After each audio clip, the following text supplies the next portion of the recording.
बच्चों, इस लॉकडाउन की अवधि में हम लोग पुनः एडवांस सोशल साइकोलॉजी के सिलेबस का रिवीजन करेंगे ताकि आप अपनी आगामी लिखित परीक्षा हेतु अच्छे से तैयार हो सकें। मैं आपको कुछ प्रैक्टिस क्वेश्चंस दूंगी जिसका आप बार बार लिखकर अभ्यास करें।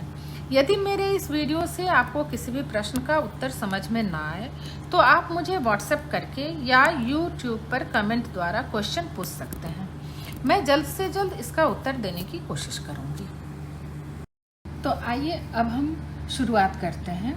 सामाजिक मनोविज्ञान के पूरे पाठ्यक्रम को निम्नलिखित 5 भागों में बांटा गया है, जिसका पहला यूनिट है हिस्टोरिकल बैकग्राउंड या ऐतिहासिक पृष्ठभूमि, दूसरा पर्सन परसेप्शन या व्यक्तित्व प्रत्यक्षीकरण, तीसरा एटीट्यूड यानी मनोवृत्ति, चौथा सोशल चेंज सामाजिक परिवर्तन और पांचवा है प्रेजुडिस यानी पूर्वाग्रह।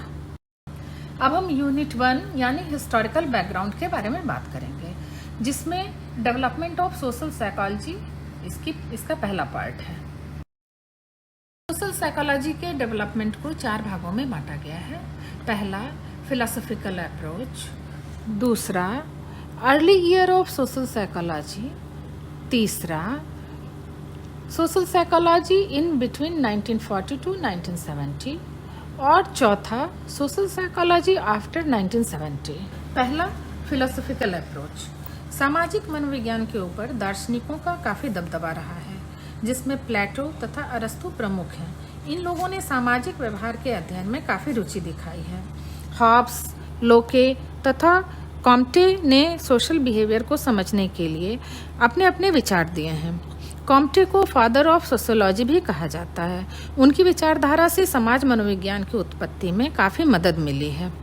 18वीं से 19वीं शताब्दी के बीच सामाजिक व्यवहार से संबंधित दार्शनिक विचारों को काफ़ी महत्व मिलने लगा। इस समय बेनथन, स्पेंसर तथा जेएस मिल के नाम प्रमुख रूप से आते हैं। आलपोर्ट ने समाज मनोविज्ञान के इतिहास को देखा तथा बताया कि इन लोगों के संयुक्त योगदान के कारण ही सामाजिक व्यवहार के कुछ साधारण एवं सर्वमौलिक सिद्धांतों का जन्म हुआ है, जिसके सहारे विशेष प्रकार के सामाजिक व्यवहार की व्याख्या होती थी। एक सिद्धांत के अनुसार सामाजिक व्यवहार व्यक्ति की उस इच्छा पर आधारित होता है जिससे उसे सुख एवं संतुष्टि प्राप्त होता है। इसी समूह के दूसरे सिद्धांत के अनुसार सामाजिक व्यवहार व्यक्ति में सत्ता प्राप्ति की इच्छा पर आधारित होता है। इसे मनोविज्ञान में ईगोइज्म कहा जाता है। इसी कड़ी में तीसरी विचारधारा का मानना था कि सामाजिक व्यवहार का कारण व्यक्ति में अन्य व्यक्ति के प्रति प्यार तथा स्नेह की भावना होती है। इस दृष्टिकोण के कारण ह्यूमन इंटरैक्शन जैसे शब्द सामने आए, जिससे समाज मनोविज्ञान को स्वतंत्र शाखा के रूप में उभरने का मौका मिला। जैसे जैसे सोशल इंटरैक्शन को सहारा मिलता गया, वैसे वैसे समाज मनोविज्ञान दार्शनिक चिंतन से दूर हो गया। 19वीं शताब्दी के 8वें दशक में ट्रिप्लेट ने 1897 में समाज मनोविज्ञान में सबसे पहला प्रयोग किया। इस प्रयोग में उन्होंने एक परिकल्पना लिया जिसमें उन्होंने परफॉर्मेंस की तुलना कॉम्पिटिटिव तथा नॉन कॉम्पिटिटिव फैक्टर्स के आधार पर किया। इस तरह दार्शनिक विचारधारा का अंत 1900 तक करीब करीब खत्म हो चुका था तथा समाज मनोविज्ञान में प्रयोग अपनी जड़ें जमाने लगा था। दूसरा, early years of social psychology. समाज मनोविज्ञान का यह प्रारंभिक काल 1908 से 1939 तक माना गया है। आधुनिक समाज मनोवैज्ञानिकों का ऐसा मानना है कि समाज मनोविज्ञान की वैज्ञानिक शुरुआत 1908 में हुई, जब विलियम मैकडूगल तथा एडवर्ड रॉस ने एक पुस्तक प्रकाशित किया।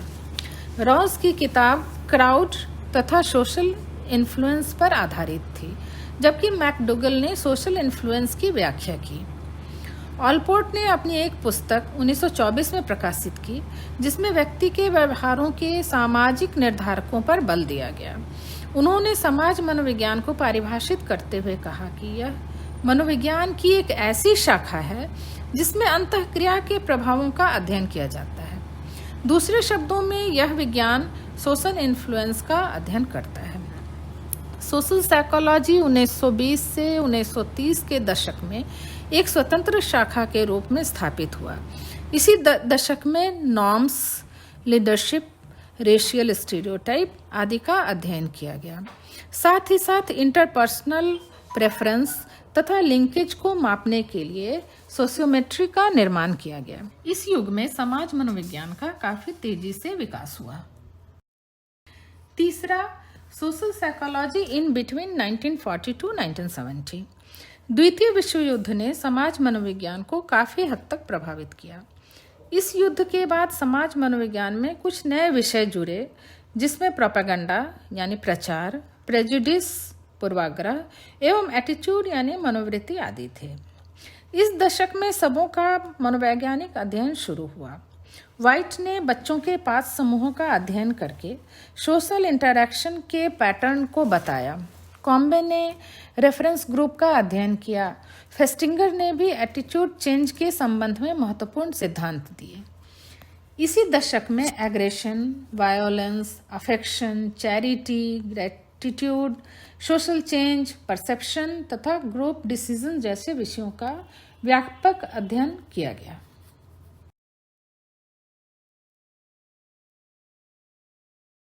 चौथा, सोशल साइकोलॉजी आफ्टर 1970। 1970 के बाद समाज मनोविज्ञान के क्षेत्र में इंटरडिसिप्लिनरी रिसर्च होने लगे, जिसमें पर्यावरणीय तत्वों या घटकों को मुख्य रूप से उठाया गया। इसके अंतर्गत नॉइज, क्राउडिंग, हीट आदि द्वारा सामाजिक व्यवहार पर पड़ने वाले प्रभाव का अध्ययन किया जाने लगा। इसके अलावा सेक्सुअल बिहेवियर तथा क्रॉस कल्चरल अध्ययन पर भी काफी बल डाला गया। निष्कर्षतः यह कहा जा सकता है कि सामाजिक मनोविज्ञान की विचारधारा समय समय पर बदलती गई, जिसकी वजह से इसका विकास काफी तेजी से हुआ।